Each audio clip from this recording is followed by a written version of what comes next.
Le consommateur embryonnaire commence son développement dès sa première année d'existence. Les enfants amorcent leur périple de consommateur dès la petite enfance. Et il faut certainement les considérer comme de vrais consommateurs à cet âge.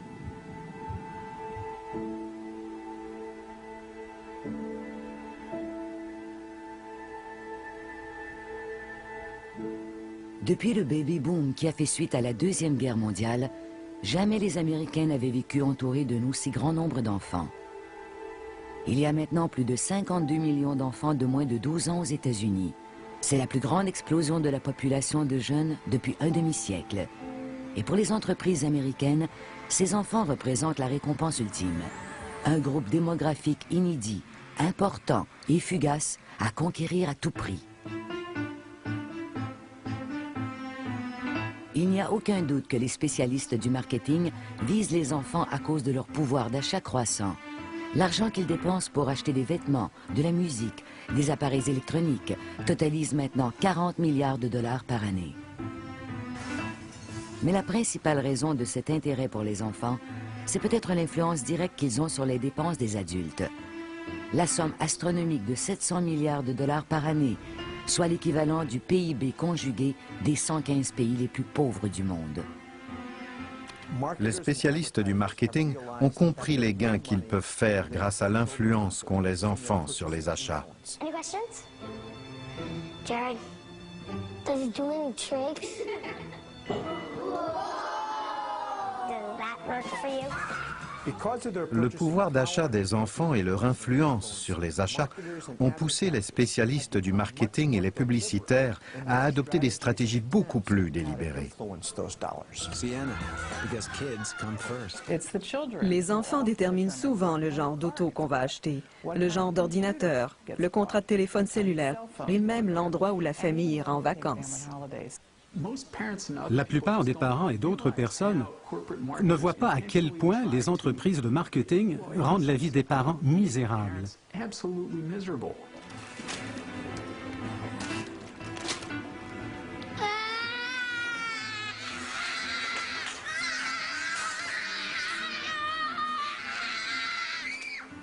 Les stratèges du marketing ont étudié tout le phénomène du harcèlement. Quelles entreprises y parviennent le mieux? Et elles conseillent d'autres entreprises sur les crises les plus efficaces.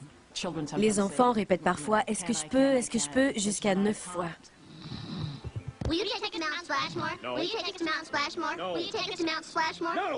Et une partie du facteur de harcèlement vise à maximiser le nombre de fois que les enfants vont demander et redemander.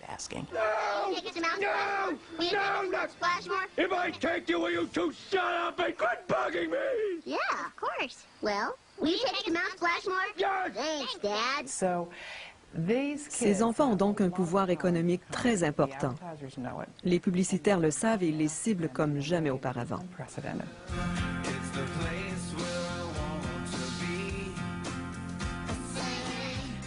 Cette génération d'enfants est ciblée par la publicité comme jamais auparavant.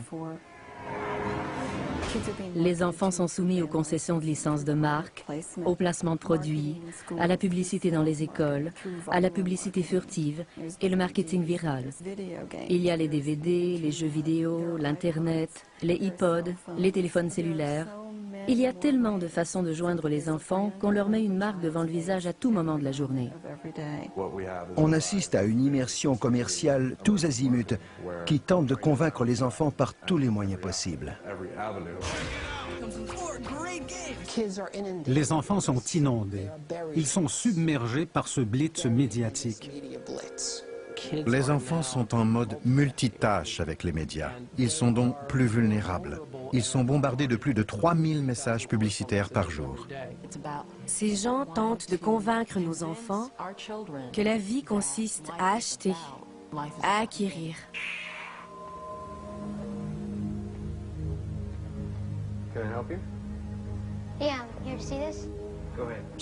La philosophie devient du berceau au tombeau. Ciblons-les très tôt, le plus souvent possible, dans le plus d'endroits possible. Pas juste pour leur vendre des produits et services, mais pour en faire des consommateurs à vie.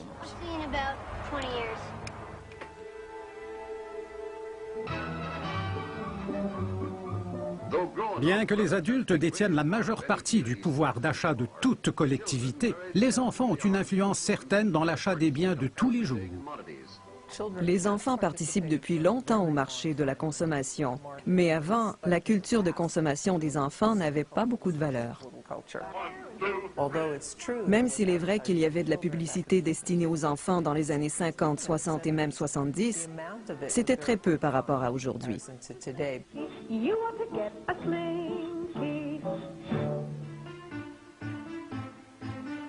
La publicité destinée aux enfants était peut-être limitée dans les années 70, mais c'est alors qu'elle est devenue une réelle industrie, déclenchant un mouvement d'opposition à l'ensemble de la publicité destinée aux jeunes, suivi d'une série de décisions qui allaient déterminer son avenir. À la fin des années 70, la Commission fédérale du commerce a prôné l'abolition de la publicité aux enfants de 8 ans et moins. La Commission fédérale du commerce croit que les enfants se font leurrer par la publicité télévisuelle, en particulier par les annonces de céréales sucrées, et elle veut interdire toute publicité destinée aux enfants. L'interdiction découlait de la crainte que les céréales sucrées ne favorisent la carie dentaire et de recherches montrant que les enfants de 8 ans et moins ne comprenaient pas l'intention de persuasion de la publicité. Êtes-vous en train de dire que tout message destiné à un enfant plus âgé, un enfant de 8 à 12 ans, est fondamentalement trompeur? C'est exact. L'enfant ne dispose pas d'assez d'informations pour éviter d'être leurré et cette pratique commerciale n'est pas équitable. Les industries que cela allait affecter, les fabricants de jouets, les fabricants de céréales sucrées, se sont adressés au Congrès. Dans la société capitaliste démocratique américaine, on apprend à veiller à ses affaires. Et on n'a surtout pas besoin pour les 20 prochaines années d'une gardienne d'enfants nationale. Puis le Congrès a retiré à la FTC une grande partie de ses pouvoirs de réglementation de la publicité aux enfants. Loin de tenir compte des craintes des défenseurs des consommateurs à propos de l'impact de la publicité destinée aux enfants en 1980, le Congrès a adopté la FTC Improvement Act. En vertu de cette loi, la Commission fédérale du commerce ne pouvait plus réglementer la publicité destinée aux enfants. Et le peu de pouvoir de réglementation de la publicité aux enfants qui subsistait a reçu un coup fatal au début des années 80. Le gouvernement n'est pas la solution à notre problème. Le gouvernement est le problème.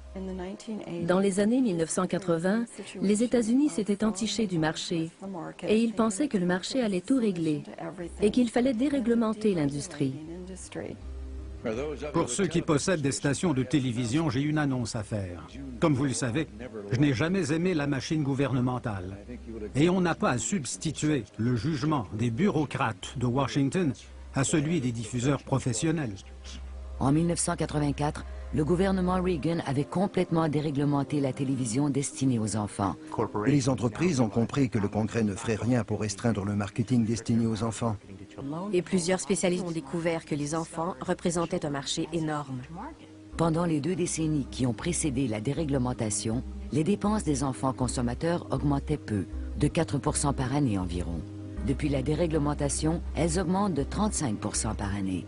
Elles sont passées de 4,2 milliards de dollars par année en 1984 à 40 milliards aujourd'hui, une augmentation de 852%. La déréglementation a ouvert la porte à un genre de marketing visant les enfants, du jamais vu avant le milieu des années 1980. Quand j'étais petit, Hopalong Cassidy jouait à la télévision. Ça a été l'une des premières émissions pour enfants. Ce n'est que lorsque la série a connu un grand succès qu'ils ont lancé la boîte à lunch. Maintenant, ils conçoivent la boîte à lunch et les figurines d'abord. Voilà pourquoi George Lucas a dit « Je ne suis pas un réalisateur, je suis un fabricant de jouets ». Tout comme Star Wars. La force du marketing associe son nom à une foule de produits, des masques, des figurines, des sabres lumineux, des casques, des bonbons, des tasses, d'autres bonbons, des jouets à ressort, des figurines, des céréales et même un livre à succès.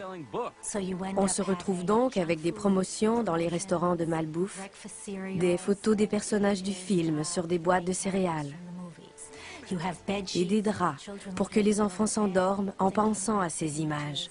Puis, ils vont à l'école avec leur sac à dos et leur boîte à lunch où il y a les mêmes images que sur les t-shirts et les chaussures de leurs amis, et ils les réclament. Hello, Scooby-Doo crackers. Scooby-Doo. Tu les aimes? Yeah. Tu y as goûté? No. Comment peux-tu savoir si tu les aimes? Then so. Les macaronis au fromage Bob l'éponge ont été le succès de vente de Kraft. Je connais une enfant de 5 ans qui a dit à son père que les macaronis au fromage Bob l'éponge sont meilleurs que tous les autres macaronis au fromage. Bon, que peut-on dire à une enfant de 5 ans? On dit « Non, ce n'est pas vrai ». Et elle dit « Oui, c'est vrai ». Non, vraiment pas. Oui, je sais que oui. Bon, as-tu goûté au macaroni au fromage? Non, mais je sais qu'il a meilleur goût. Grandir est un processus difficile et parfois effrayant pour les enfants. L'une des choses qui leur procure un sentiment de stabilité et de continuité dans leur vie, c'est leur attachement à des pierres de touche, au nombre desquelles on trouve des personnages. Clifford, le gros chien rouge, la souris Mickey Mouse. Ce sont des constantes dans leur vie, des choses qu'ils ont le sentiment d'avoir comprises et avec lesquelles ils sont à l'aise. Quand on exploite ça et qu'on l'associe à un aliment, on s'en sert comme d'un levier d'exploitation très puissant pour gagner de l'argent. Mais les spécialistes du marketing ne se sont pas limités au nom de personnages pour vendre leurs produits. De plus en plus effrontés, ils intègrent les produits directement dans les divertissements pour enfants.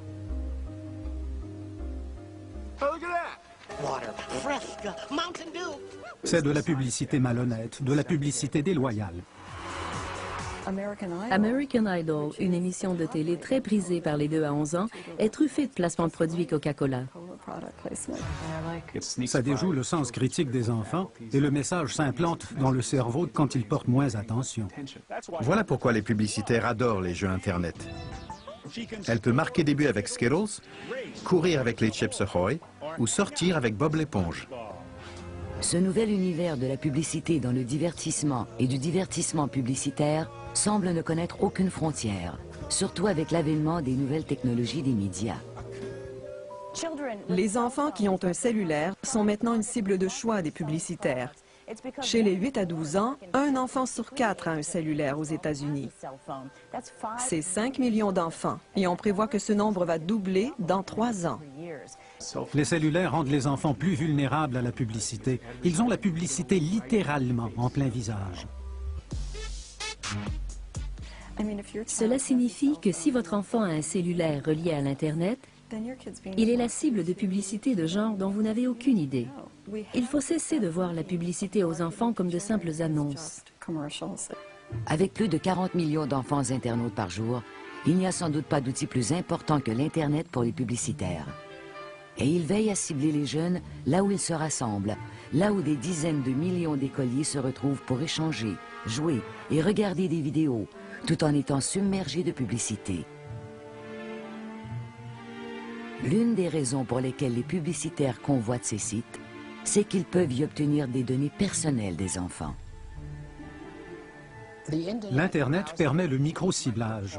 Si vous connaissez la date de naissance de cette personne, vous pouvez dire « Joyeux anniversaire, Billy, as-tu vu la nouvelle montre Power Ranger ?» C'est très personnel. Si vous ouvrez 5 comptes différents de 5 régions géographiques en modifiant le genre, l'âge et les préférences, vous verrez 5 annonces différentes, 5 univers différents. Mais l'enfant ne sait pas cela. L'enfant est en concurrence avec des gens qui ont une maîtrise en administration des affaires, avec des personnes parmi les plus intelligentes. Il y a de la publicité sur les murs des écoles, sur les autobus et dans les gymnases. Des tableaux de pointage portent les logos de Coca-Cola ou de Pepsi. La commercialisation s'est infiltrée dans nos écoles de 1001 façons. On vend du Coke, du Pepsi, du Schweppes et des produits Cadbury, ce qui aggrave l'épidémie d'obésité chez les jeunes. Il y a des couvertures de manuels scolaires, du matériel didactique commandité. Il y a une entreprise appelée Field Trip Factory qui emmène les jeunes à des endroits comme Petco et Sports Authority et qui qualifie cela de pédagogique. Les enfants des garderies de Chicago font une excursion pédagogique, mais les animaux qu'ils vont voir ne sont pas au zoo. Bienvenue chez Petco. Dans tout le pays, de plus en plus d'écoles emmènent leurs élèves dans des centres commerciaux. Une entreprise appelée Boss Radio tente de contraindre 1 million d'enfants d'écouter 8 minutes de publicité par heure chaque fois qu'ils montent à bord. Bossradio.com. Nous pigeons un nom au hasard et si vous gagnez, nous donnerons aussi 2 billets au conducteur de votre autobus. Vous pouvez passer du temps ensemble et partager un coke.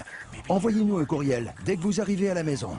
La mission de l'école est de promouvoir la raison. Et la mission de la publicité est de contourner la raison, de promouvoir la vente d'un produit. Et ne serait-ce que pour cette raison, la publicité n'a pas sa place dans les écoles. L'effort visant à produire de jeunes consommateurs ne s'arrête plus à la porte de l'école. Il y pénètre. Si la publicité suit les enfants à l'école, elle en sort aussi, sous la forme de recherches plus poussées, ayant produit des experts en marketing destinés aux enfants, dotés de formidables outils scientifiques. Des psychologues, des anthropologues, des sociologues et des spécialistes des sciences du comportement aident les publicitaires à définir et à figer les préférences de marque des enfants. Ils veulent participer à la trame de la vie des enfants. Il n'y avait pas de conférence consacrée au marketing jeunesse il y a 12 ans. Il y en a maintenant une quinzaine par année. Sur les préados, les ados, la collectivité latino-américaine, comment faire connaître votre produit, votre programme, vos ensembles, vos personnages, vos campagnes publicitaires, comment les joindre plus efficacement, les faire dépenser davantage. C'est du marketing et on ne peut pas blâmer les gens de cela. Mais est-ce qu'il y a un contrepoids dans les échanges? Plus de discussions sur ce qui est bon pour les enfants? Sur la manière de faire progresser notre société? Non. Vous êtes psychologue, vous faites de la recherche. Vous savez ce qui distingue un enfant de 3 ans d'un enfant de 5 ans. Vous savez comment rejoindre un enfant de 3 ans. Vous savez qu'il faut un rythme plus lent, qu'il faut des figures arrondies, parce que ça plaît aux enfants de cet âge. Vous savez aussi que les enfants de 5 ans ont des préoccupations très différentes. Vous pouvez donc affiner votre marketing pour mieux communiquer avec les enfants. On voit les indices de comportement dans leur regard, surtout chez les enfants qui n'ont pas encore le sens de l'autorégulation. Vous savez, tous leurs gestes sont très descriptifs. Et quand on prend ce qu'ils disent, qu'on associe cela au regard qu'ils ont quand ils le disent et à leurs indices de comportement, on obtient une mesure très forte de l'effet d'un produit sur eux.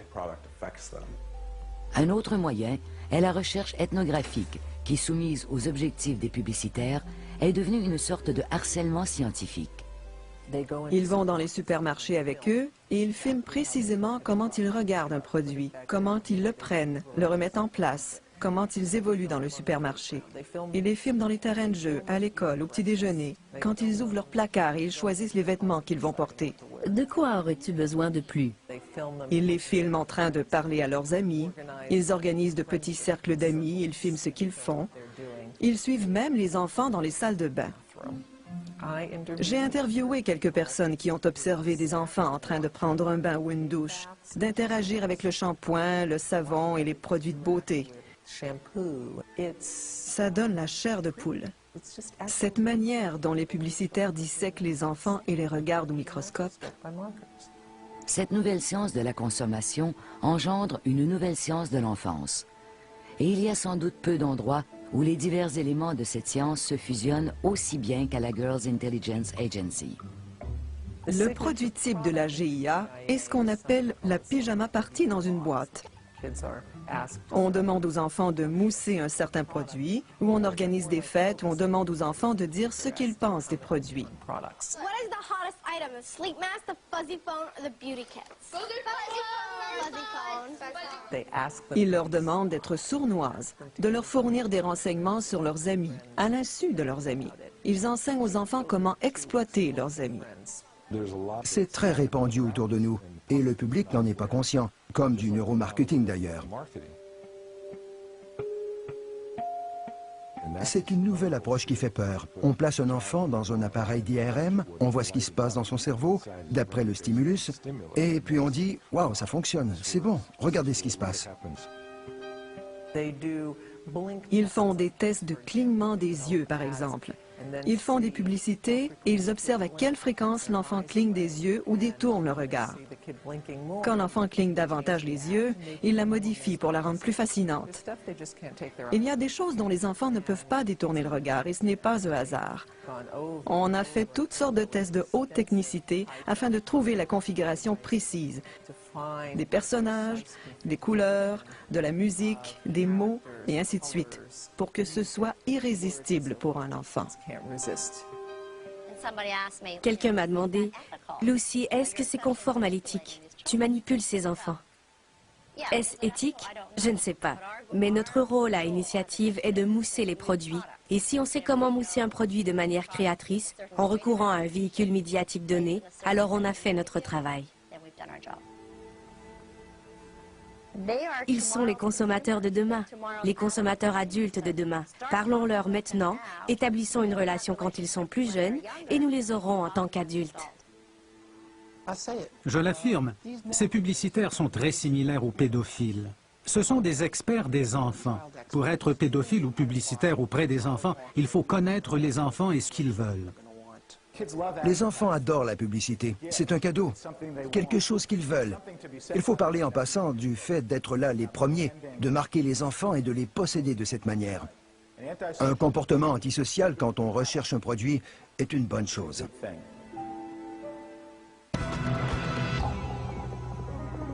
Les entreprises ont délaissé l'exagération des caractéristiques des produits. Voyez ses pattes bouger comme celles d'un vrai cheval. Blaze est le cheval le plus sûr et le plus résistant jamais fabriqué. Pour une toute nouvelle forme de publicité, la publicité symbolique.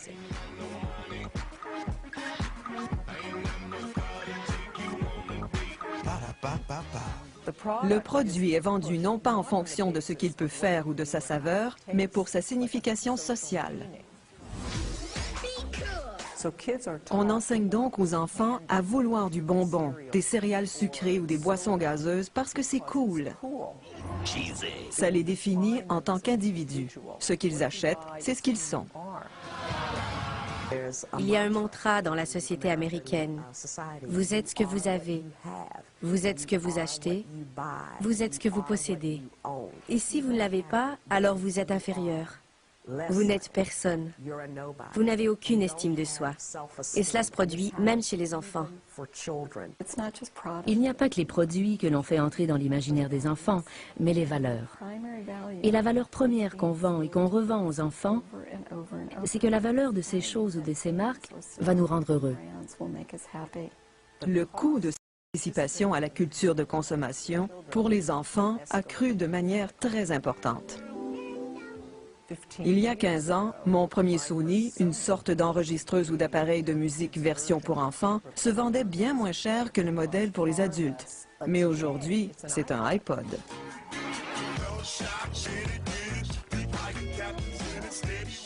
Aux enfants de première, deuxième, troisième, quatrième année, des produits très très chers.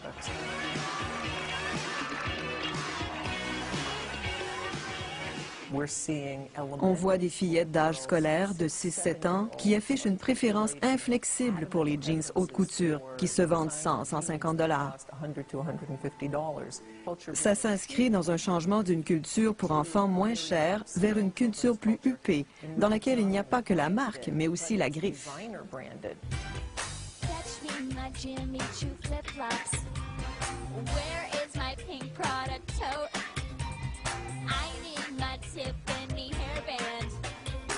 C'est « il me le faut, donne-le-moi ». Voilà le système de valeurs. Nombrilisme, gratification instantanée et matérialisme.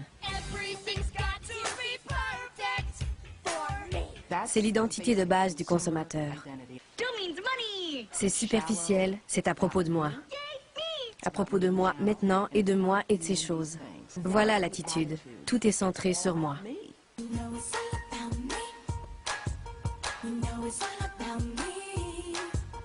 On rend vraiment un mauvais service aux enfants. On peut dire aux enfants que c'est bien d'avoir de belles choses. Il n'y a rien de mal à cela. Mais il ne faut pas confondre cela avec le bonheur et la satisfaction. Dans 20 ans, que veux-tu être? Oh, I want to be a baseball player. A teacher. I want to be a policeman. Quand j'ai commencé à voir des enfants à titre de psychothérapeute, il y a environ 25 ans, je leur demandais ce qu'ils voulaient devenir quand ils seraient grands. Et j'avais des réponses du genre infirmière, astronaute ou une autre profession qui leur semblait séduisante. Au fait, que fait ton père dans la vie? He designs Et qu'on soit quoi? missiles. Des missiles. Et toi, que vas-tu devenir? I'm gonna be a postman. Et pourquoi veux-tu devenir facteur? There isn't so much to it and you can read the postcards. Vers la fin des années 1980, le changement s'est amorcé et des enfants répondaient à cette question par le mot « riche ». Quand je serai grand, je veux être riche, je veux gagner beaucoup d'argent, posséder plein de choses. La commercialisation de l'enfance entre dans la vie des enfants. On parle d'une modification en profondeur de leur psyché. Dans ce monde matérialiste, les enfants n'ont plus le droit d'être des enfants. Ils doivent grandir vite. Cela s'observe dans les vêtements qu'on leur fait porter, dans la violence dans laquelle ils doivent naviguer. Et ce qui est expurgé, c'est l'enfance. On appelle ça les enfants qui vieillissent plus jeunes. La pulsion naturelle est de mûrir plus rapidement. Ce qui se passe, c'est que le marketing exploite cette pulsion naturelle et qu'il cible des groupes de plus en plus jeunes. Pourquoi des fillettes n'achèteraient-elles pas des cosmétiques dès l'âge de 6 ans? Selon les experts, leurs modèles ne sont pas des enseignantes, des astronautes ou des médecins, ce sont plutôt les jeunes vedettes qui les attirent. Et rien ne trahit autant cet attrait de l'industrie pour la réduction de l'âge que son invention des tweens, la préadolescence. Le Club Libby Lou s'adresse aux préadolescentes comme Shelby, qui fête ses 10 ans avec ses amis. Et ensuite, elle montre à sa mère ce qu'une préadolescente désire. Il y a beaucoup de petites filles et elles ont un grand pouvoir d'achat. Tween, comme dans Between, entre deux. Entre quoi et quoi, je ne sais pas. Je ne sais pas ce qui vient avant la préadolescence, parce que l'âge initial diminue sans cesse. C'était 8 à 12, maintenant c'est de 6 à 12. Et ça peut devenir de 4 à 12. Et cela nous révèle certaines des idées les plus tordues qui ont cours dans ce domaine. L'idée qu'à 6 ans, on n'est déjà plus dans l'enfance, mais entre l'enfance et l'adolescence. L'un des aspects cruciaux de cette tendance, c'est que les messages et les valeurs adultes ne sont jamais communiqués aux enfants en tant qu'enfants, mais en tant que garçons et filles. On enseigne aux filles qu'elles doivent être jolies, sexy, et que ce qu'elles achètent détermine leur valeur. Il est vrai que dans une certaine mesure, les publicitaires se sont toujours adressés ainsi aux filles. Mais il est incontestable qu'il y a eu un changement radical ces dernières années.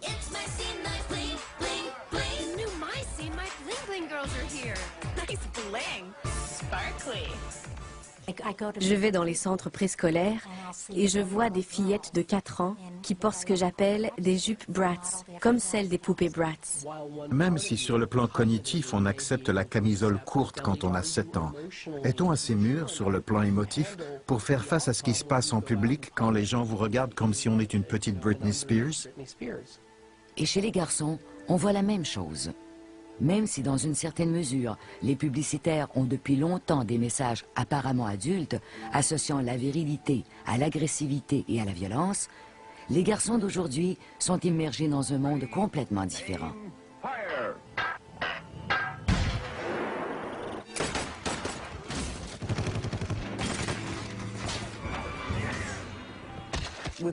Chez les garçons, ce qu'on voit, c'est l'utilisation d'images de violence, de puissance, de domination, en très bas âge. Avec les jeux vidéo, par exemple, la technologie est passée du 16 bits au 32 bits, au 64 bits et au 128 bits en 5 ans environ. Ce que cela signifie, c'est qu'on se rapproche de plus en plus de la réalité virtuelle.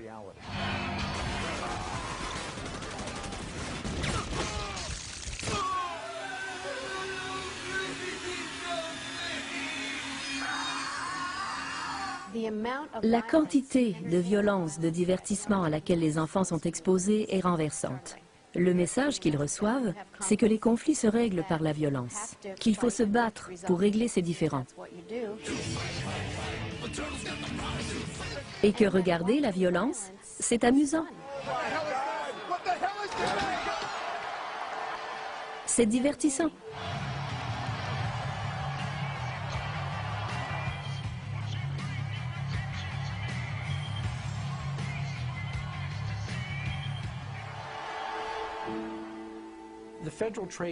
La Commission fédérale du commerce, qui a examiné le marketing médiatique destiné aux enfants, a conclu dans son rapport que l'industrie des médias commercialise du matériel destiné aux enfants, même quand son propre système de classification les juge trop jeunes.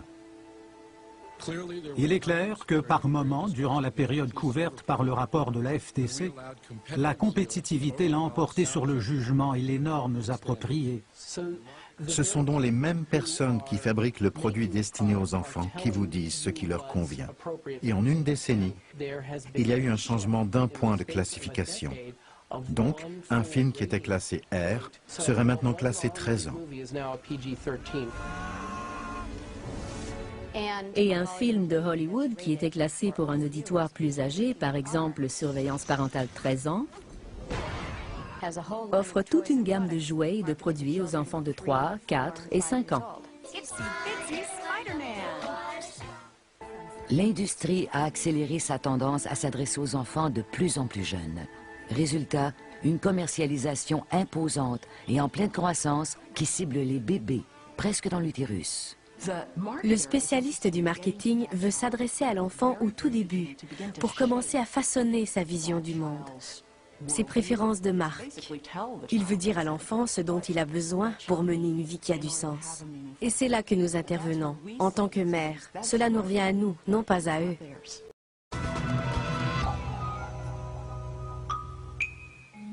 Des millions de parents trouvent maintenant un réconfort dans ce qui apparaît comme une contre-tendance. C'est un nouveau mouvement médiatique qui se dit bon pour les petits-enfants. Qu'il s'agisse de DVD de développement comme Baby Einstein et Brainy Baby, ou de diffusion ininterrompue pour les bébés et les tout-petits, l'idée c'est qu'un bon média est le meilleur antidote à un mauvais média. On ne peut décider quelle taille ils auront, ni leur pointure de chaussures dans 2 ans.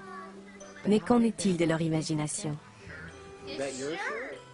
Eh bien, nous avons un mot à dire là-dessus. L'idée, c'est que nos enfants vont s'en sortir si leurs parents les détournent du désordre commercial pour les orienter vers les médias éducatifs. Il n'y a pas que le corps des enfants qui grandit. Mais une question se pose, est-ce vrai? Dans la recherche, il n'y a pas la moindre preuve à l'effet que les enfants y apprennent quoi que ce soit, ou que les enfants qui sont exposés à ces choses à un très jeune âge sont différents quant à leur capacité d'apprentissage ou leur connaissance acquise par la suite. C'est une énorme entreprise, des millions de dollars par année, que l'on vend pour contrer l'insécurité des parents. Tu n'iras jamais à l'université si tu ne joues pas à tes jeux vidéo. Ils incitent les parents à croire que s'ils n'achètent pas ces choses, leurs enfants seront en retard. Et malgré ses grandes prétentions éducatives, cette industrie a encaissé des bénéfices encore plus grands. Les ventes de vidéos et de DVD dits éducatifs devraient atteindre 7,8 milliards de dollars en 2010. C'est une industrie de milliards de dollars qui est une arnaque complète. Il n'y a aucune preuve qu'un bébé qui regarde un DVD apprenne quoi que ce soit. Depuis 7 ans, l'Académie américaine des pédiatres recommande de ne rien présenter à l'écran aux enfants de moins de 2 ans. Et cela pour des raisons bien précises. Premièrement, il n'y a pas de données de recherche sérieuses qui montrent que les enfants de moins de 2 ans et demi puissent apprendre quoi que ce soit sur un écran électronique. Une forte exposition aux médias peut en fait modifier le développement du cerveau. 3 nouvelles études laissent entrevoir que regarder beaucoup de télé en bas âge peut nuire à l'apprentissage des enfants. Plus les enfants et les tout-petits regardent la télé, plus ils risquent d'avoir des problèmes d'attention et de concentration pendant leurs premières années à l'école. Selon les chercheurs, les heures passées devant la télé ne font qu'encourager le cerveau à regarder plus de télé. L'enfant habitué aux couleurs vives et aux images changeantes aura de la difficulté à se concentrer sur une enseignante ou un devoir. Durant les 2 premières années de la vie, le cerveau se développe rapidement.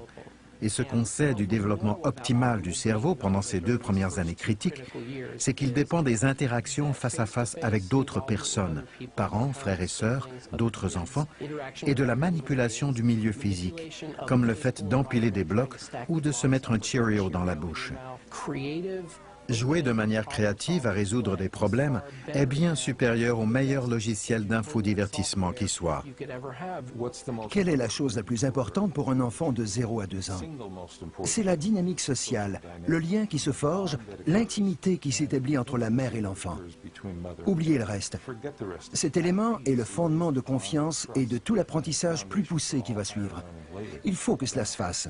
Donc, si on sacrifie la confiance, ce lien, les enjeux d'attachement pour avoir un bébé Einstein, un ordinateur et des vidéos dans la chambre, on ne comprend vraiment pas le développement de l'enfant. L'espace nécessaire à la pensée est compromis. On est immergé, on n'est plus en soi, on s'élimine. Quand avez-vous des moments paisibles non structurés? Quand l'enfant peut-il être un enfant et jouer? Selon un rapport récent de l'Académie américaine de pédiatrie, les médias commerciaux transforment de manière radicale la manière dont les enfants jouent.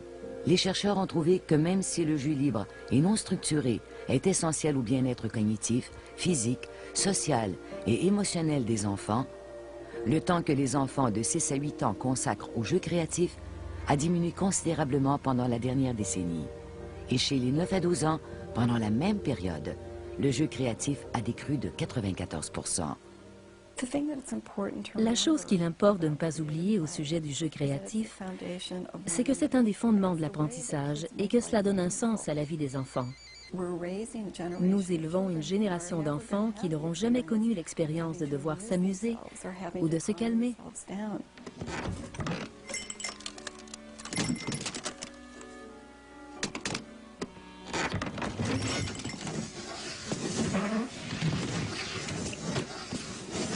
Ils auront donc toujours besoin d'un écran. Et c'est précisément là que l'industrie du marketing veut qu'ils soient. Ils ne sont pas stimulés à inventer leurs propres histoires. Ils veulent simplement régurgiter ce qu'ils ont déjà vu à l'aide de produits dérivés du film. Toutes les volte-face, les sauts, les lancements de toiles seront possibles grâce au jeu de cascade Spider-Man. Ce n'est pas vraiment du jeu. Leur propre imagination, leurs propres expériences ne sont pas évidentes. Ce n'est qu'une imitation de ce qu'ils ont vu. Tu peux être comme Superman grâce au Inflato-Suit. Mets les gants Punch and Crush et tu entendras le son de tous les coups que tu donneras et de tout ce que tu plieras. Le monde a besoin d'un héros. Es-tu prêt? Le message que les enfants reçoivent, c'est qu'ils ne peuvent pas jouer à Harry Potter à moins d'avoir une baguette officielle de Harry Potter. Ou qu'ils ne peuvent pas jouer à un héros à moins d'avoir tous les accessoires. Voici les accessoires de Jack Sparrow. Combattez avec l'épée Clash and Flash Sword, les effets lumineux et sonores et le pistolet électronique. Devenez Jack Sparrow. On leur dit que leur imagination n'est pas à la hauteur, que ça ne suffit pas de prendre un bâton et d'en faire une baguette magique. Il faut avoir la vraie. C'est le jouet robotisé le plus récent qui fait tout pour vous, et vous n'avez plus à jouer avec. Il joue seul, et vous le regardez. Bien, mais à quel prix? Je n'ai même plus à l'assembler. On n'a pas à faire de modélisation, pas à penser, rien à colorer ou à peindre. Tout est prêt, et il ne me reste qu'à l'utiliser. Nous formons une génération future de super consommateurs. Au lieu de consommer moins, nos enfants vont consommer encore plus que les baby-boomers ou les générations X ou Y. Qu'est-ce que cela représente pour notre avenir, pour notre bien-être et pour leur bien-être? On diagnostique 40 fois plus de troubles bipolaires chez les jeunes qu'il y a 13 ans. L'hyperactivité avec déficit de l'attention. Près de 4,5 millions d'enfants ont reçu ce diagnostic au pays. Les médecins prescrivent de plus en plus d'antidépresseurs aux enfants, jusqu'à 8 millions d'ordonnances par année. Un enfant sur 3 né en 2000 va devenir diabétique. Pour la première fois depuis des décennies, le taux d'hypertension chez les enfants augmente. Les enfants de cette génération sont les plus gros de l'histoire des États-Unis. On estime que 16% de tous les enfants et de tous les adolescents ont un surplus de poids. C'est 4 fois plus que dans les années 1960. L'espérance de vie des enfants d'aujourd'hui sera plus courte que celle de leurs parents. C'est comme si on disait à notre société, nous nous foutons des enfants. Peu importe ce qu'ils achètent, pourvu qu'ils achètent, même si ça va les tuer. L'enfant malade, à titre de consommateur, a remplacé l'enfant en santé, des sports, du jeu et du faire semblant. Les personnes très intelligentes qui ont mené plusieurs recherches commencent à dire un instant. Il semble y avoir un lien entre le marketing, la publicité et tous ces problèmes. J'ai conçu une étude qui a examiné la participation des enfants dans la culture de consommation. Et j'ai constaté que plus l'enfant recourait aux médias, tant la télé que les autres formes de médias, plus il risquait de souffrir de dépression et d'anxiété. Chez les enfants de 5 ou 7 ans, on voit maintenant des problèmes qu'on ne voyait auparavant que chez les adultes, comme le diabète de type 2.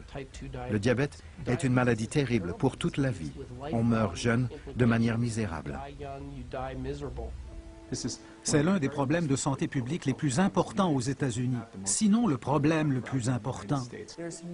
On ne pourra pas redonner la santé aux enfants sans un effort du gouvernement. On l'a fait dans d'autres domaines, pour la sécurité des enfants.